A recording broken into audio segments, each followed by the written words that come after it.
नमस्कार, स्वागत है आप सभी का और एक टॉपिक में। जैसा कि आप सभी को पता है कि हम सीबीएसई क्वेश्चन पेपर सॉल्यूशन 2019 से लेकर 15 तक मीन्स हम कर रहे हैं चैप्टर वाइज।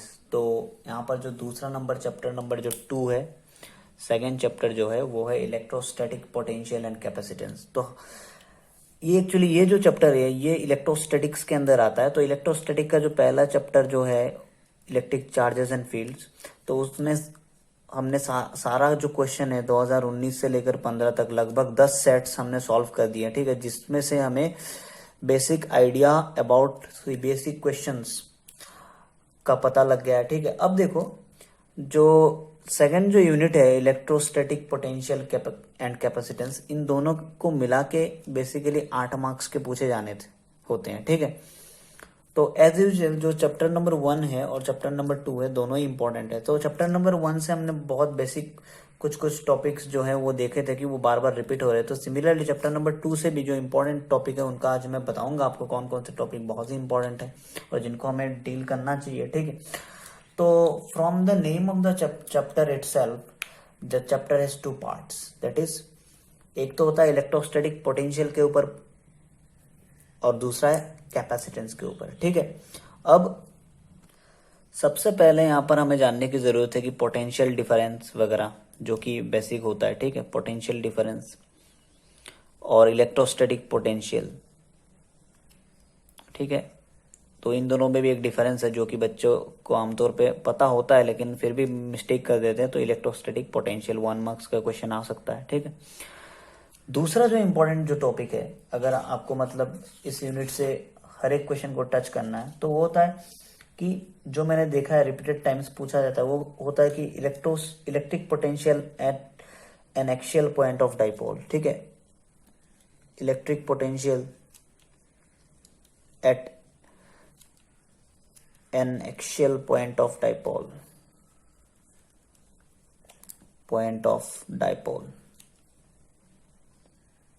ठीक है। तीसरा जो मैं टॉपिक इसमें बताना चाहता हूँ कि जो इंपॉर्टेंट है वो है इक्विपोटेंशियल सरफेसेस से। बहुत टाइम मैंने देखा है कि वहां से क्वेश्चन पूछे जाते हैं व्हाट इज इक्विपोटेंशियल सरफेस, और मैंने ऐसा क्वेश्चन 2019 में काफी कर भी दिया है, उस चैप्टर के अंदर ही कर दिया था मैंने। तो ये जो इक्विपोटेंशियल सरफेसेस है एक्चुअली ये सेकेंड यूनिट में आता है, लेकिन हमने फर्स्ट यूनिट में उसका कर दिया क्योंकि हम क्वेश्चन वहां पर मीन्स वन पार्ट को छोड़ के दूसरा पार्ट ऐसा टाइप नहीं कर सकते थे, तो हम पूरा क्वेश्चन वहां पर हमने डील कर दिया, ठीक है, क्योंकि ये पार्ट पार्ट में आता है। तो इक्विपोटेंशियल जो सरफेस है और इसका जो हमेशा पूछा जाता है स्केच मीन्स ड्राइंग, ठीक है, ठीक है। तो स्केच पूछने के चांसेस सबसे पहले कि कोई भी पॉजिटिव पॉइंट चार्ज के लिए बताओ, ठीक है। 2 इक्वल एंड ऑपोजिट चार्जेस जैसा कि डाइपोल के लिए वो में हमने बना दिया था, तो डाइपोल के लिए, ठीक है। फिर यूनिफॉर्म इलेक्ट्रिक फील्ड के लिए कैसा होता है, मान लेते हैं यूनिफॉर्म इलेक्ट्रिक फील्ड के लिए। तो सिमिलर ऐसे ऐसे जो कि 2 equal and opposite charges, 2 positive charges, तो इनके लिए इक्विपोटेंशियल सरफेस का स्केच आना ये बहुत इंपॉर्टेंट है, ठीक है। अब जो इंपॉर्टेंट क्वेश्चन जो इसमें आता है वो तो आता है potential energy of a dipole, ठीक है। इससे हमने क्वेश्चन देखा है कि potential energy of a dipole placed in uniform electric field, ठीक है। Potential energy of dipole placed in uniform electric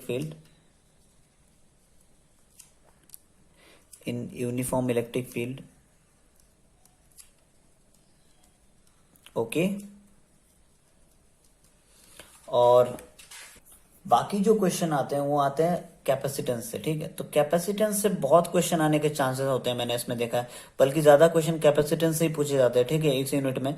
तो कैपेसिटेंस एक बहुत इंपॉर्टेंट टॉपिक है। तो कैपेसिटेंस जो में से जो पहले पूछा जाता है वो था capacitance due to a parallel plate capacitor, due to parallel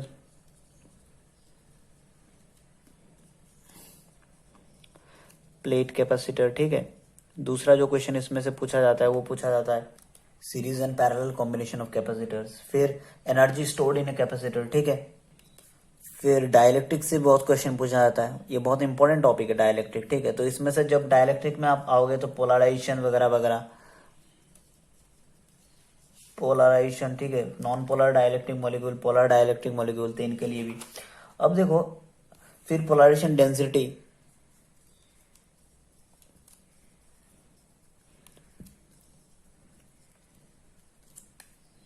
फिर डाइलेक्ट्रिक ससेप्टिबिलिटी, ठीक है, डाइलेक्ट्रिक ससेप्टिबिलिटी जो कि हम काई से डिनोट करते हैं। और अगर हम डाइलेक्ट्रिक ससेप्टिबिलिटी भी बात करें, डाइलेक्ट्रिक स्ट्रेंथ, ये सारा क्वेश्चन इसमें पूछा जा सकता है, ठीक है। डाइलेक्ट्रिक कांस्टेंट भी पूछा जा सकता है, डाइलेक्ट्रिक स्ट्रेंथ, ओके। और सबसे पहले जो डेरिवेशन इसमें जो इंपॉर्टेंट पूछा जाता है वो पूछा जाता है capacitance of A parallel plate capacitor with dielectric slab. दो पैरेलल प्लेट कैपेसिटर आपस में प्लेस कर दिया और बीच में एक डाइलेक्ट्रिक स्लैब प्लेस कर दिया, तो उसका कैपेसिटेंस निकालना, ठीक है। और drive an expression for capacitance of parallel plate capacitor with a conducting slab inserted between its plate. मान लीजिए दो कैपेसिटिंग प्लेट्स है और इनके बीच में अब हमने कंडक्टर प्लेस कर दिया, ठीक है, तो उसका भी कैपेसिटेंस निकालना। तो ये सब जो है ये पूछा जाता है, ठीक है। और सबसे इंपॉर्टेंट जो है एक इसमें वेन डी ग्राफ जनरेटर भी होता है, कभी कभी पूछा जाता है, ठीक है। तो जनरली तो capacitance, what is the unit of capacitance, what is the SI unit, what is farad, ये सब तो पूछा ही जाता है, ठीक है। तो वैसे ये जो यूनिट है ये बहुत इजी यूनिट है मेरे हिसाब से तो, और इसमें जो क्वेश्चन जो पूछे जाते हैं वो भी बिल्कुल इजी है। तो बेसिकली जैसा मैंने जब यूनिट नंबर 1 स्टार्ट किया था तो तब भी मैंने क्या बोला था कि आप सबको मैं फॉर्मूलेस जो है यूनिट्स के लिखा देता हूँ ताकि जो क्वेश्चन आपको करने में काफ़ी आसानी हो, कॉन्सेप्चुअल क्वेश्चंस है कि नहीं। अब देखो इस यूनिट में भी मैं आपको बिल्कुल फॉर्मूलेस, सभी फॉर्मूलेस आपको मीन्स दे दूंगा ताकि जब भी हम कॉन्सेप्चुअल क्वेश्चन की तरफ मूव करेंगे, ठीक है, तो हमें दिक्कत ना हो, ठीक है। तो आइए देखते हैं फॉर्मूलेस, ठीक है। तो स्वागत कर मीन्स स्टार्ट करते हैं हम फॉर्मूला ऑफ द चैप्टर से। तो इलेक्ट्रोस्टैटिक पोटेंशियल एंड कैपेसिटेंस में जो सबसे पहला फॉर्मूला जो वो है पोटेंशियल डिफरेंस का, ठीक है। तो पोटेंशियल डिफरेंस क्या होता है कि work done upon charge, that is potential difference को हम V से डिनोट करते हैं, तो V equal to W by Q, ठीक है। तो दूसरा जो फॉर्मूला है electric potential due to a point charge Q at distance R। Suppose किसी भी एक पॉइंट चार्ज Q के लिए हम अगर किसी पॉइंट R में अगर हम इलेक्ट्रिक पोटेंशियल की बात करें तो V equal to 1/4πε0 Q upon R, ठीक है। तो जनरली जब हम फोर्स की बात करते हैं तो दो चार्जेस अगर हमारे पास था 4πε0 Q1 Q2 अपॉन डिस्टेंस का स्क्वायर होता था, तो यहाँ पर ये चीज नहीं है, Q अपॉन R ही है, ठीक है।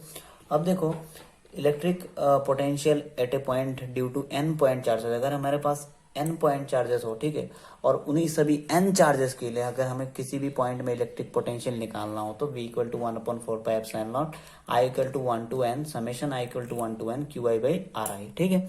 अब कह रहा है कि रिलेशन बिटवीन इलेक्ट्रिक फील्ड, ये बहुत इंपॉर्टेंट टॉपिक है, electric field that means E and electric potential, जिसको हम V से डिनोट करते हैं। तो E और V में जो रिलेशन वो क्या होता है, E equal to minus dB upon dr, ठीक है, rate of change of potential with distance, okay, is electric field, okay. तो नेक्स्ट जो फॉर्मूला वो है electric potential energy of system of 2 point charges. अगर हम पोटेंशियल एनर्जी को की बात करते हैं तो उसको हम यू से डिनोट करते हैं, ठीक है। तो जो चार्जेस, दो चार्जेस है मेरे पास, तो Q1 Q2, तो इस ये हो जाएगा U equal to 1/4πε0 Q1 Q2 by R12, that is the distance between the two charges, okay. अब देखो अगर n चार्जेस है हमारे पास तो उसके लिए पोटेंशियल एनर्जी क्या हो जाएगा, U equal to 1/4πε0 summation all pairs QJ QK RJK, okay. अब देखो potential energy of uniform electric field in potential energy of electric dipole in uniform electric field, ठीक है। किसी भी डाइपोल का अगर हम यूनिफॉर्म इलेक्ट्रिक फील्ड में प्लेस कर रहे हैं तो उसके लिए पोटेंशियल एनर्जी कितना हो जाएगा, तो potential energy U equal to minus PE cos θ2 minus cos θ1। अब P क्या होता है, डाइपोल मोमेंट, E क्या होता है, इलेक्ट्रिक फील्ड, ठीक है।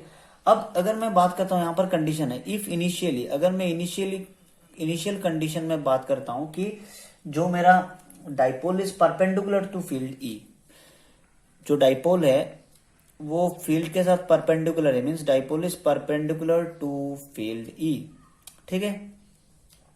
तो उस केस में क्या हो जाएगा मेरा, जो थीटा 1 जो है ना वो हो जाएगा 90 degree means 90, and what is theta 2, it will B 0. Okay, at that time what is the value of u, it will be minus pe cos 90 minus cos 0. So we know that cos 90 is 0, so it will be minus pe, and cos 0 is 1, so minus minus plus, it will be pe, only pe.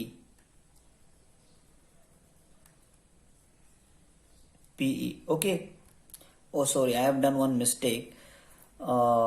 Theta 2 is not 0, theta 2 will be theta, sorry, it will be theta. So what will be the value of u equal to minus pe cos 90 minus cos theta. Okay, so what will be the value, it will be u equal to pe cos theta. ठीक है, अगर pe cos theta आ रहा है तो उसको हम vector form में भी लिख सकते हैं, दैट विल बी, सॉरी ये माइनस pe cos theta आएगा, है ना, ओहो सॉरी, बार बार हम मिस्टेक कर रहे हैं, sorry, U equal to minus P cos theta 2 minus cos 90, क्योंकि थीटा 1 जो है वो मेरा ये था और theta 1 is 90, so it will be U equal to minus P cos theta. ठीक है, क्योंकि theta 2 is equal to theta, so it will be minus P cos theta.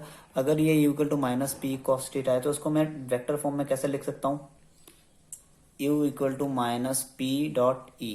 Okay, so this is the formula of potential energy of a uniform electric field, so uniform electric dipole in uniform electric field. ठीक है, अब देखो तो next जो formula वो होता है capacitance. ठीक है, वो कैपेसिटेंस है, तो कैपेसिटेंस क्या होता है, charge upon potential difference, that mean C equal to Q upon B.